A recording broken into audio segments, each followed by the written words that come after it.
The Democrats will turn to Jimmy Carter. Now, Jimmy Carter is a different kind of candidate. Jimmy Carter presents himself as an outsider to Washington. He was the governor of Georgia, and he was an outsider. I don't think there's anybody can argue that. And he presents himself as a simple, religious, honest man who wants to restore integrity to the presidency and the country as a whole. If you notice, he eschews the typical campaign colors of red and blue, and he uses green as his campaign color. Today, I think we associate that with environmentalism, but I think what he was trying to say is he's not like the other politicians. He's something different. He's from outside the process. Here's a campaign commercial from Jimmy Carter. We need a sunshine law in Washington to open up the deliberations of the executive and legislative branches of government to the public, so that we can understand when decisions are made about our own lives, what went on behind those locked doors. There's no doubt in my mind that every lobbyist in Washington knows what goes on behind those locked doors when the Congress is passing a tax measure or spending our tax money. But I was governor of 5 million people and I didn't know, so we need a sunshine law to open up government so the people can understand it. Vote for Jimmy Carter, a leader for a change. And Carter, who will be, I think, one of the least likely nominees in American electoral history, will barely win the 1976 presidential election over a badly wounded Republican Party who is still associated with the disaster of Watergate. Carter inherited the same problems as Gerald Ford did. A tremendous distrust of the government and a struggling economy that has high inflation and high unemployment at the same time, stagflation. Carter came across as self-righteous. He was so moral and so preachy that it began to turn many Americans off. And he also looked inflexible. He looked like he was unwilling to deal with people who didn't agree with him. He raised government spending and he cut taxes, standard fiscal policy measures to try to grow the economy. And unemployment went down. But unfortunately, that led to increasing inflation, partially caused by a further increase in the price of oil. Between 1970 and 1980, inflation is over 20%.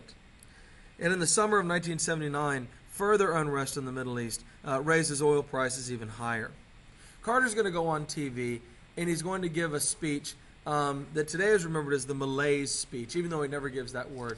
But he definitely conveys a sense that there's something wrong, some sort of soul sickness in America. Here's an excerpt from that. In a nation that was proud of hard work, strong families, close-knit communities, and our faith in God, too many of us now tend to worship self-indulgence and consumption. Human identity is no longer defined by what one does, but by what one owns. But we've discovered that owning things and consuming things does not satisfy our longing for meaning. We've learned that piling up material goods cannot fill the emptiness of lives which have no confidence or purpose. The symptoms of this crisis of the American spirit are all around us.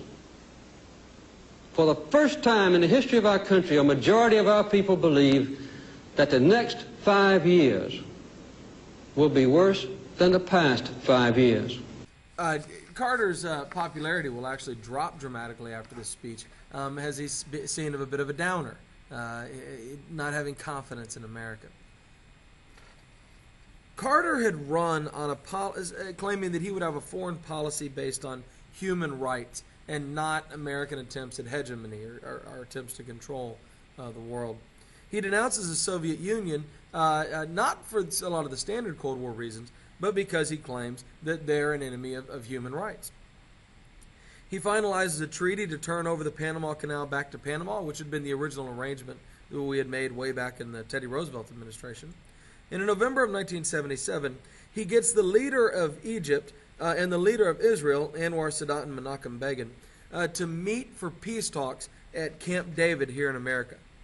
And he is able to accomplish the monumental task of getting the first peace treaty between one of the Arab nations that had been resisting Israel's right to exist in the Middle East and Israel.